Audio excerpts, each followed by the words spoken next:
السلام علیکم ورحمۃ اللہ وبرکاتہ۔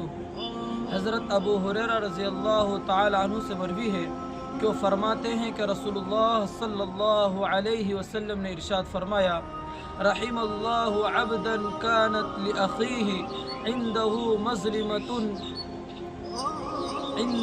مظلمة في عرض أو مال فجاءه فاستحله قبل أن يؤخذ وليس ثم دينار ولا درهم وإن كانت له حسنات أخذ من حسناته وإن لم تكن له حسنات حملوا عليه من سيئاتهم۔ اللہ کے رسول نے فرمایا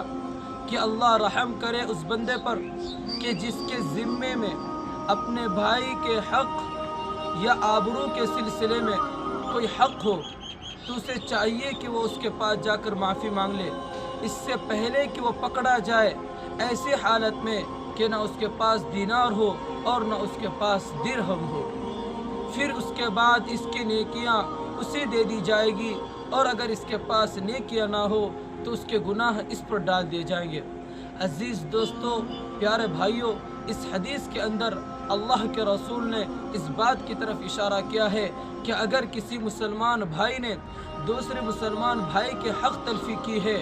یا پھر اس پر بہتان لگایا ہے، یا اس کے بارے میں غیبت کی ہے، یا اس کو اور ایذا تکلیفیں پہنچائی ہے، تو اس کے لیے ضروری ہے کہ اس سے معافی مانگ لے۔ اللہ کے رسول نے فی عرض او مال کہہ کر اس بات کی طرف اشارہ کیا ہے کہ اگر کوئی شخص معاف کر دے تو اللہ کے رسول نے فرمایا کہ میں اس کے لیے مغفرت کی دعا کرتا ہوں۔ اس لیے میرے عزیز دوستو، پیارے بھائیوں، ہمیں تو سب سے پہلی بات تو یہ ہے کہ ہمیں حقوق العباد سے بچنا چاہیے۔ دوسری بات یہ ہے کہ اگر کوئی ہم سے معافی مانگنے آئے تو ہم معاف کر دیں۔ عزیز دوستو، پیارے بھائیوں، اس حدیث پر قرآن کی آیت ہے وَلَا تَزِرُ وَازِرَةٌ وِزْرَ أُخْرَىٰ، کہ کسی شخص کے گناہ دوسرے شخص پر نہیں ڈالے جائیں گے، اور حدیث سے یہ بات معلوم ہوتی ہے کہ کسی شخص کے گناہ دوسرے شخص پر ڈال دیے جائیں گے۔ تو اس کا جواب یہ ہے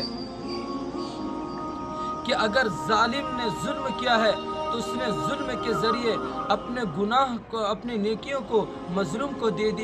دیا ہے، اور مظلوم کی گناہ کو اپنے سر لے لیا ہے۔ جیسا کہ مثال کے طور پر کوئی شخص اپنا مال دے کر کے کوئی چیز خریدتا ہے تو خریدی ہوئی چیز اسی شخص کا ہو جاتا ہے، ایسا ہی ظالم نے ظلم کر کے، اور غیبت کرنے والے نے غیبت کر کے، بہتان لگانے والے نے بہتان لگا کر کے